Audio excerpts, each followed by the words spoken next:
निर्मला अपने मोहल्ले में सब्जी वाले से सब्जियां ले रही थी। तभी वो मूली अपने हाथ में उठाती है। ये मूली कैसे भाव दी? 30 रुपए किलो है माता जी, बताइए कितनी तोलूं? कितनी तोलू तो ऐसे बोल रहा है जैसे मुफ्त में देगा मुझे सब्जी। अरे थोड़ा ठीक दाम लगा, 2 किलो ले लूंगी। 2 किलो मूली? अरे निर्मला, इतनी मूली का अचार डालेगी क्या? अचार डालने में तो बड़ी मेहनत है विमला। मैं तो इन मूली के पराठे बनवाऊंगी बहू से। क्या मूली के पराठे बनाती है मेरी बहू, वाह! सोच कर ही मुंह में पानी आ जाता है। कभी आना, खिलाऊंगी तुझे भी मूली के पराठे। हाँ, आ तो जाऊंगी, पर तू अपना देख, मूली के पराठे बनवा कर खाएगी, फिर उन्हीं स्वादिष्ट मूली के पराठे खाकर बदबूदार गोले भी निकलते हैं। अरे गैस बनती है मूली से। हाँ, ये तो सही कहा आपने। अरे तू चुप कर, सब्जियां नहीं बेचनी क्या? चल तोल दे 2 किलो मूली और भाव सही से लगाना। हाँ हाँ, अभी तोलता हूँ माता जी। निर्मला सब्जियां लेकर घर जाती है और जाती ही अपनी बहू काव्या को आवाज लगाती है। बहू, अरे काव्या बहू कहाँ है? जल्दी आ। जी सासू माँ, कहिए। बहू मूली ले आई हूँ, जरा इसे घिसकर पराठे तो बना दे। सासू माँ, पर अभी तो आपने खाना खाया था, फिर ये मूली के पराठे कौन से पेट में खाओगी?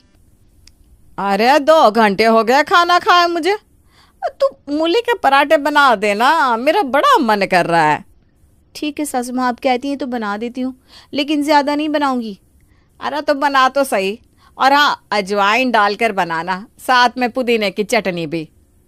काव्या रसोई में मेहनत करके सास के लिए मूली के पराठे तैयार कर देती है और कुछ ही देर में उसे खाने को देती है। तभी उसके ससुर मनोहर जी भी वहाँ आ जाते हैं।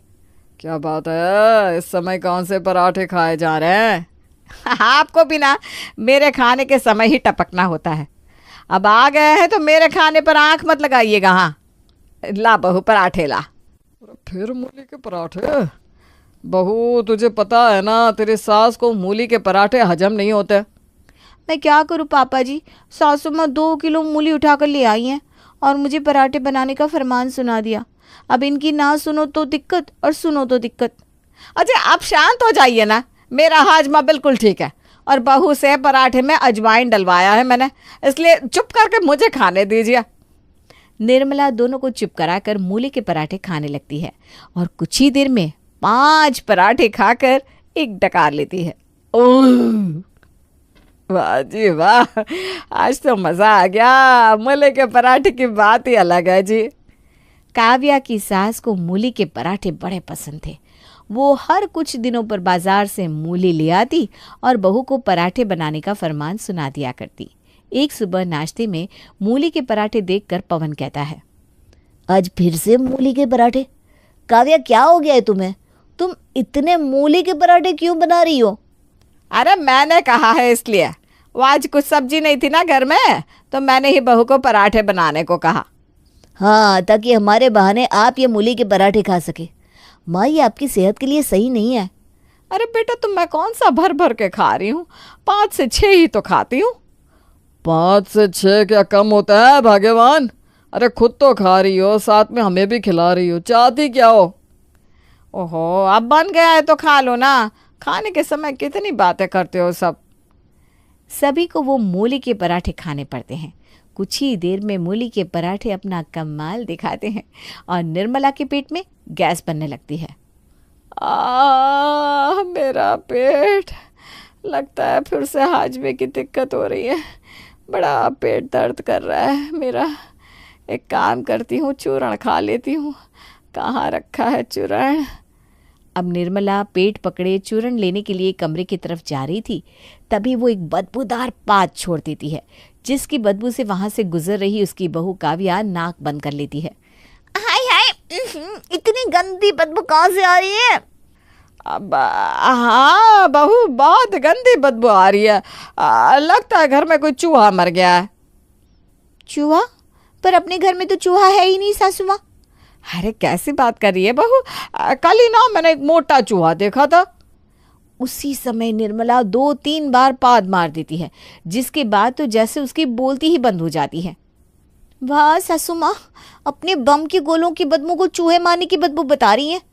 कहा था ना मत खाइए मूली के पराठे, अब देखा कितनी गैस बन रही है। अरे बहू, पराठे खा लिए हैं तो वो वापस तो नहीं आ सकते ना। तू मुझे गैस वाला चूरन ला कर दे दे, फिलहाल आया मेरा पेट। हाँ अभी लाती हूँ, रुकी सासू माँ, अभी लाती हूँ। काव्या अपनी नाक बंद करके अपनी सास को गैस का चूरण लाकर देती है, जिसे खाने की कुछ देर बाद निर्मला को थोड़ा आराम महसूस होता है। ऐसे ही कुछ समय बीतता है और लाख मना करने के बाद भी निर्मला फिर से मूली के पराठे खाती है, जिसके कारण शाम के समय उसके पेट में फिर से गैस बनती है और उसे बहुत दर्द होता है। उसे डॉक्टर के पास ले जाना पड़ता है। देखिए निर्मला जी, बार बार गैस बनने के कारण आपके पेट में तेज दर्द हो रहा है, इसलिए बेहतर होगा कि आप तला भुना और मसालेदार खाना ना खाएं, परहेज करें। डॉक्टर साहब, मैं तो कितना समझाता हूँ, पर यह है कि इतनी चटोरी के बिना मूली के पराठे खाए मानती नहीं। देखिए, अगर नहीं मानेगी तो उनकी सेहत के लिए बुरा होगा, इसलिए खाने पीने पर थोड़ा ध्यान दें। महीने 2 महीने में एक बार ठीक है, लेकिन उससे ज़्यादा नहीं। अब डॉक्टर के समझाने के बाद निर्मला कुछ दिन तक तो परहेज करती है, लेकिन भला कब तक उसकी चटोरी जुबान रुकती। एक रोज निर्मला किसी को पता ना चले इसलिए अपनी पड़ोसन के घर जाकर मूली के पराठे खाती है, लेकिन उसकी बहू भी कुछ कम नहीं। वो खिड़की से सब देख लेती है और जाकर अपने ससुर को बता देती है। बहू, तेरी सास ऐसे नहीं सुधरने वाली, इसका इलाज तो अब मुझे ही करना होगा। पर वो कैसे पापा जी? अब क्या है, अगली सुबह मनोहर के कहने पर काव्या नाश्ते में सभी के लिए अलग खाना बनाती है और मनोहर के लिए वो मूली के परोठे परोसती है। मूली के पराठे? अरे बहू, तू इन्हें क्यों परोस रही है? क्यों, सिर्फ तुम ही मूली के पराठे खा सकती हो, मैं नहीं? अब से मैं रोज मूली के पराठे ही खाऊंगा। ये आप क्या कह रहे हैं? वही जो तुम सुन रही हो। लेकिन पापा, ये आपके लिए नुकसानदायक है, वैसे भी आपकी हार्ट की दवाइयाँ चल रही हैं। अरे तो क्या हुआ, दवाइयाँ तो चलती रहती है, अब खाना थोड़ी ना छोड़ दूंगा। मनोहर की बात सुनकर सभी दंग रह जाते हैं। अब मनोहर रोज नाश्ते में मूली के पराठे खाता, जिससे उसे भी गैस की समस्या हो जाती है और दिन भर घर में गैस के गोलों का विस्फोट होता रहता है और अक्सर उसके पेट में दर्द रहता है। अपने पति की यह हालत निर्मला से देखी नहीं जाती। बस कीजिए जी, मेरे चक्कर में आप क्यों अपनी सेहत से खिलवाड़ कर रहे हैं? मैं वादा करती हूँ, नहीं खाऊंगी मूली के पराठे, छोड़ दूंगी बस। देख लीजिए मम्मी जी, जो वादा किया वो निभाना पड़ेगा। हाँ मम्मी, अब कोई बहाना नहीं चलेगा। अरे क्या तो रही हूँ, छोड़ दूंगी मूली के पराठे खाना और अपनी सेहत पर ध्यान दूंगी बस। उसकी ये बात सुनकर मनोहर को चैन आता है और इसके बाद से निर्मला अपना वादा निभाते हुए सच में मूली के पराठे खाना छोड़। एक गांव में धनिया नाम की एक औरत रहा करती थी। वो बहुत गरीब थी। धनिया खेतों में काम करके किसी तरह अपना जीवन यापन करती थी। खेतों में जाकर मेहनत मजदूरी करना ही धनिया का काम था। एक दिन जब धनिया खेत में खुदाई कर रही थी तो उसकी कुदाली से कुछ टकरा गया। हाय राम, ये क्या चीज है? लगता है कोई बड़ा पत्थर है। धनिया ने ध्यान से देखा। अरे यह तो कोई घड़ा लागत है और इसके अंदर ये पौधा कैसा है? इसे मैं अपने घर लेकर जाती हूँ। घर जाने के बाद, अरे धनिया, ये क्या पुराना घड़ा उठा कर ले आई हो? किसका है ये? अरे आज ना जब हम जमींदार के खेत में खुदाई का काम कर रहे थे तो अचानक कुदाली से टकरा गया। इसके अंदर ना एक नन्हा सा पौधा नजर आया तो हम सोचे कि इसे घर ही ले आते हैं। अरे पगली, ये तो कोई जंगली पौधा है, हमारे किस काम का? अरे जंगली पौधा है तो फिर किसी ने घड़े के अंदर लगाकर जमीन में गाड़ क्यों दिया? अरे होगा किसी शरारती बच्चे का काम। अरे तुम तो जानत हो ना गांव के बच्चे कितने बदमाश है। अरे मैं बिना पगला आई गई हूँ। अरे मुझे लगा ये पौधा कोई काम का पौधा होगा, इसलिए घर उठा कर ले आई। अब क्या करें? करना क्या है, झोपड़ी के पीछे जो कच्ची जमीन है वहां पर रखाओ। अब जब ले ही आई हो तो इधर उधर फेंकने से क्या फायदा, अपने आप सूख जाएगा। हाँ जी, आप ठीक कहते हैं, अभी झोपड़ी के पीछे रखाती हूँ। धनिया जाकर उस पौधे को झोपड़ी के पीछे कच्ची जमीन में रख कर आ गई। अगली सुबह जब धनिया सोकर उठी, अरे कितनी देर हो गई धनिया, आज काम पर नहीं जाना क्या? अरे बहुत गहरी नींद आ गई, पता ही नहीं चला।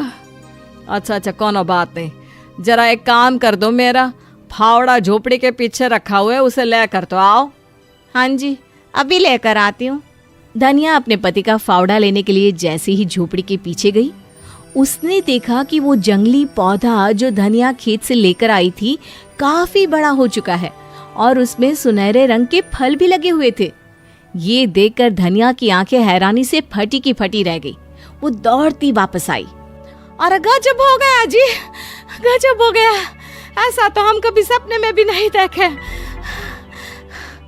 अरे ऐसा क्या हो गया, कोई भूत देख लिया है क्या? अब भूत नहीं, वो जो पौधा नहीं था जो कल लेकर आई थी। ओहो धनिया, फिर वही बात, क्या हुआ तुम्हारे पौधे को? कल तो तुम उसे झोपड़ी के पीछे डाल आई थी ना। अरे वही तो, मेरी बात तो सुनो। वो पौधा रात में काफी बड़ा हो चुका है और उस पर सुनहरे फल भी लगे हैं। लगता है इतना सोने के बाद भी तुम्हारी नींद पूरी नहीं हुई। अरे कोई पौधा रात रात में बड़ा कैसे हो सकता है? देखिए जी, अगर ना आपको मेरी बात पर यकीन नहीं है तो चलो झोपड़ी के पीछे चलकर खुद देख लो। पौधा देखने के बाद, अरे बाप रे बाप, कल तक तो ये पौधा एकदम नन्हा था और आज इसमें फल भी लग गए। और मुझे तो ये कोई काला जादू लगता है। अरे आप तो बेकार में ही डर रहे हैं, ये भी तो हो सकता है ना कि ये कोई जादुई पौधा हो। अरे पर इसके बारे में हमें कैसे पता चलेगा? और इसमें लगने वाले फल कहीं जहरीले हुए तो? अरे तो एक फल तोड़कर देख लेते हैं ना, जो होगा देखा जाएगा। मुझे तो लगता है कि इस पौधे के बारे में तुम्हें जमींदार को बता देना चाहिए, कहीं ऐसा ना हो कि उसे बाद में पता चले और हमें गांव से बाहर निकाल दे, या फिर इस पौधे पर अपना हक जताने के लिए यहाँ आ जाए। आप तो बेवजह इतना डरते हैं। मैं अभी इसका एक फल तोड़कर लाती हूँ और तोड़कर देखते हैं कि इसके अंदर है क्या। धनिया जल्दी से जाकर उस पेड़ से एक फल तोड़ लेती है। जैसे ही फल तोड़ा तो उसमें से एक चांदी का सिक्का निकलकर बाहर गिरा। हाँ धनिया, ये तो गजब हो गया, इस पेड़ के फल के अंदर तो चांदी के सिक्के छुपे हुए हैं। अब देखना हमारी गरीबी के दिन कैसे दूर हो जाएंगे। और अब मुझे तो बहुत डर लागत है धनिया, कहीं ऐसा ना हो कि इसकी वजह से कुछ गलत हो जाए। अरे हम गरीब ही ठीक है। अरे फिर वही बात, हमने कभी किसी का बुरा किया है क्या? और रही बात जमींदार को बताने की, तो ठीक है ना, मैं आज ही जाकर उन्हें इस पौधे के बारे में बता देती हूँ ताकि तुम्हें तसल्ली हो जाएगी। ये कहकर धनिया उस पौधे का एक फल लेकर जमींदार के पास पहुँचती है और उसे सारी बात बता देती है। इसका मतलब तो यह पौधा मेरा हुआ, क्यों धनिया, सही कहा ना मैंने? लेकिन मालिक, ये पौधा खुदाई करते वक्त मुझे मिला था। क्या कहा तुमने? मुझसे जुबान लड़ाती हो? चुपचाप उस पौधे को लेकर मेरी हवेली पर आ जाना, मैं उस पौधे को मेरी हवेली के बगीचे में लगाऊंगा। ठीक है मालिक, जैसा आप कहें, हम गरीब लोग हैं, आपकी बात तो माननी ही होगी। अभी के अभी जाओ और मेरा पौधा लाकर मुझे दे दो। वो तुम्हें मेरे खेत से मिला है तो इस पर मेरा ही तो अधिकार बनता है। और याद रहे, उसमें से निकला हुआ एक भी चांदी का सिक्का अगर तुमने रखा तो तुम्हारी 1 महीने की पगार काट लूंगा। धनिया अपने घर जाती है और उस पौधे को वहां से उखाड़कर जमींदार के पास ले आती है। अब आएगा मजा, इस पौधे को मैं खूब बड़ा करूंगा, इसमें ढेर सारे फल आएंगे और मैं बड़ा और अमीर आदमी बन जाऊंगा। ठीक है मालिक, चलती हूँ मैं। सुना धनिया, खबरदार जो इस पौधे के बारे में किसी से भी जिक्र किया तो तुम्हारे साथ अच्छा नहीं होगा।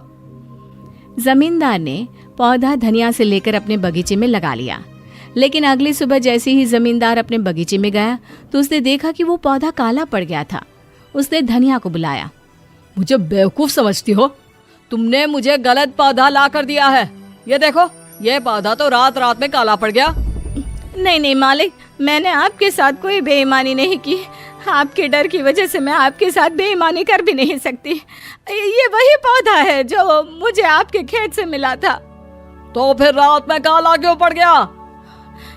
इसके बारे में कछु नहीं जानत मालिक। जब मैंने इसे अपनी झोपड़ी के पीछे लगाया था तो एक ही रात में इसमें खूब सारे फल आ गए थे। अच्छा ठीक है, एक काम करते हैं, यह पौधा ले जाकर तुम्हारे घर के पीछे लगा देते हैं। मेरे आदमी दिन रात उसकी रखवाली करेंगे और इसमें लगने वाले सारे फल तोड़कर मुझे दे देंगे। एक बार फिर से वो जादुई पौधा धनिया के पास पहुंच गया। धनिया ने फिर से उसे अपनी झोपड़ी के पीछे लगा दिया। अगली सुबह जब सब लोग सोकर उठे तो वो पौधा फिर से सुनहरे फलों से भर गया था। अरे वाह, इसमें तो बहुत सारे फल लगे हैं, अब ये सारे फल मेरे। जैसे ही जमींदार के आदमी उन फलों को तोड़ने लगे, उन फलों के अंदर से कोयले निकले। अरे ये क्या, इसके अंदर से तो कोयले निकल रहे हैं। देखिए मालिक, आपने जैसा कहा मैंने वैसा किया। अब ये पौधा अपना जादू नहीं दिखा रहा तो इसमें हमारी तो कोई गलती नहीं ना। ठीक है धनिया, मैं हार मान चुका हूँ। मुझे लगता है ये पौधा अपना जादू सिर्फ तुम्हारे ऊपर ही दिखाता है। एक काम करो, यह पौधा तुम ही रख लो। आखिर जमींदार उस पौधे को छोड़कर वापस चला गया। धनिया ने भी उस पौधे से कोई फल नहीं तोड़ा। अभी 2 दिन के बाद जब धनिया और उसका पति झोपड़ी के पीछे गए तो उन्होंने देखा कि वैसे ही पौधों से भरा हुआ पूरा का पूरा बगीचा वहां पर तैयार था। अरे धनिया, पहले तो सिर्फ एक पौधा था, लेकिन अब तो यह पूरा का पूरा बगीचा बन गया है। लेकिन हम इतने सारे पैसों का क्या करेंगे? हमें तो इतने सारे पैसों की जरूरत भी नहीं है। धनिया, मुझे लगता है कि भगवान का इशारा है। वो चाहते हैं कि हम इन पैसों का उपयोग गरीब और भूखे लोगों की मदद करने में करें। हाँ जी, शायद आप ठीक ही कहते हैं। हम सिर्फ अपनी ज़रूरत के ही सिक्के अपने पास रखेंगे, जिनमें से हमें 2 वक्त की रोटी मिल जाए। बाकी के सारे पैसे हम गरीबों को दान कर देंगे। बिल्कुल ठीक कहती हो तुम। यह पौधा जमींदार के यहाँ पर इसीलिए काला पड़ गया क्योंकि जमींदार इन पैसों का उपयोग सिर्फ खुद के लिए करना चाहता था। कविता अपने दादा दादी के साथ गांव में रहा करती थी। कविता के मम्मी पापा बचपन में ही एक एक्सीडेंट में गुजर गए थे। कविता अक्सर अपने मम्मी पापा को याद करके रोती रहती थी। दादाजी, मुझे माँ की बहुत याद आती है। मुझे माँ के पास जाना है। अरे बेटा, तुम्हारी दादी और मैं भी तो हूँ ना, हम कितना प्यार करते हैं तुम्हें। नहीं, मुझे माँ चाहिए दादाजी। बेटा, तुम्हारे माँ और पापा तुमसे कहीं दूर नहीं गए। मैंने तुम्हें बताया था ना, वो आसमान में सितारा बनकर रोज रात को तुम्हें देखने के लिए आते हैं। लेकिन वो तो मुझसे बहुत दूर है। मुझे उनके साथ रहना है, जैसे मैं आप दोनों के साथ रहती हूँ। ठीक है बेटा, रात बहुत हो चुकी है, तुम सो जाओ। मैं तुम्हें अच्छी सी लोरी गाकर सुनाऊंगा, ठीक है? कविता सो जाती है। इसके बाद हमारी पोती अपने माँ बाप को बहुत याद करती है।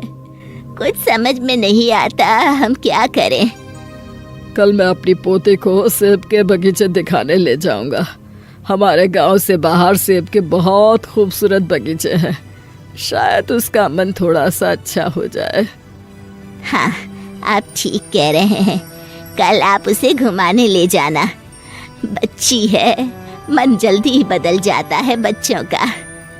अगले दिन कविता के दादाजी कविता को लेकर गांव के कच्चे रास्ते से सेब के बगीचे की तरफ चल दिए। अब वो कुछ ही दूर पहुँचे कि रास्ते में एक बगीचा आया। दादाजी देखो, कितना सुंदर बगीचा है। हाँ बेटा, ये पूरा बगीचा तो सेब के फलों से भरा पड़ा है। दादाजी, मुझे भी सेब खाना है। अरे बेटा, इस तरह माली की इजाजत के बिना हम यहाँ से सेब नहीं ले सकते। और वैसे भी इस तरह बगीचे से चुपचाप फल उठाना तो गलत बात होती है ना। दादाजी, वो देखिए, एक सेब वहाँ पर पड़ा हुआ है। लगता है बगीचे के पेड़ से टूटकर यहाँ गिर गया है। क्या मैं उसे उठाकर खा सकती हूँ? हाँ बेटा, कोई बात नहीं, उठा लो उसे। लेकिन मैं एक काम करती हूँ, अभी यहाँ नहीं खाऊंगी, घर ले जाकर खाऊंगी। ठीक है बेटा, जैसी तुम्हारी मर्जी। कविता अपने दादाजी के साथ वापस घर आ गई। घूमकर आने के बाद कविता बहुत खुश नजर आ रही थी। आपने सही कहा था, लगता है इसका मन बहल गया। आपके साथ घूमकर आ गई तो कितनी खुश लग रही है। कविता ने वो सेब अपनी दादी को देते हुए कहा, दादी, ये मुझे रास्ते में बगीचे से मिला था, आप इसे संभाल कर रख दो। अरे बेटा, ये तो बहुत सुंदर सेब है, तुम इसे खा क्यों नहीं लेती? नहीं, आज मेरा मन नहीं है, ये मैं कल खाऊंगी। अच्छा ठीक है बेटा। दादी ने वो सेब उठाकर टोकरी में रख दिया। कविता रात को अपनी गहरी नींद में सोई हुई थी, तभी उसने एक सपना देखा। सपने में कविता ने अपनी माँ को देखा। कविता बेटा, कैसी हो? तुम मुझसे बहुत प्यार करती हो ना? देखो मुझे सब पता है, लेकिन तुम मुझे इतना याद मत किया करो। अपनी दादी के साथ खुश होकर रहा करो। लेकिन माँ, आप मुझसे दूर क्यों चली गई? और पापा कहाँ है? मुझे आप दोनों की बहुत याद आती है। कोई बात नहीं बेटा, मैं एक परी को तुम्हारे पास भेज देती हूँ। वो तुम्हें बहुत प्यार करेगी और फिर तुम्हें कभी मेरी याद नहीं आएगी। सच माँ? लेकिन वो परी मुझे कहाँ मिलेगी? जो सेब कल तुम बगीचे से लेकर आई हो ना, उसे तुम दादी के घर के पीछे वाले नीम के पेड़ के पास ले जाकर रख देना और फिर उससे कहना, प्यारी प्यारी परी, जल्दी मेरे पास आओ। ऐसा कहने से सच में परी आ जाएगी? हाँ बेटा, और वो परी तुम्हें बहुत प्यार करेगी। अगली सुबह जैसे ही कविता की नींद खुली, उसे रात का सपना याद आया और वो जल्दी से दौड़कर उस सेब को लेकर घर के पीछे गई। प्यारी प्यारी परी, जल्दी मेरे पास आओ। सेब के अंदर से एक सुंदर सी परी निकलकर बाहर आ गई। तुमने मुझे बुलाया कविता? हाँ, मेरी माँ ने मुझे सपने में कहा था कि आप मुझे बहुत सारा प्यार करेंगे। हाँ, आज से मैं तुम्हारा बहुत ख्याल रखूंगी और तुम्हें खूब सारा प्यार भी करूंगी। उस दिन के बाद से कविता का जब भी मन करता, उस सेब के फल से परी को बाहर बुला लेती और उससे बातें करती। कविता उस फल को हमेशा संभाल कर अपने पास रखने लगी। लेकिन एक दिन अचानक वो फल कविता के बैग से गायब हो गया। दादी, आपने मेरा सेब देखा क्या? तुम किस सेब की बात कर रही हो बिटिया? तुम्हें तो यहाँ आए पूरे 10 दिन हो चुके हैं। इतने दिनों तक कोई फल अच्छा नहीं रहता, वो तो खराब भी हो गया होगा। नहीं, वो बहुत खास था, वो खराब नहीं हो सकता। बताओ ना, क्या आपने मेरा फल देखा? नहीं बेटा, तुम हमेशा अपने सेब को सबसे छुपा कर अपने बैग में रखती हो, भला मैं उसे कैसे देखूंगी? कविता बहुत परेशान हो गई। उसने चारों तरफ अपने सेब को ढूंढने की कोशिश की, लेकिन वो कहीं नहीं मिला। कविता उदास होकर नीम के पेड़ के नीचे जाकर बैठ गई। तभी उसने किसी की आवाज सुनी। सुनो, तुम मुझे ढूंढ रही हो ना? मैं यहाँ हूँ। कविता ने चारों तरफ देखा। नीम के पेड़ के तने के पास सेब का बीज पड़ा हुआ था और आवाज वहीं से आ रही थी। कौन हो तुम और ये आवाज कहाँ से आ रही है? वो आवाज फिर से आई।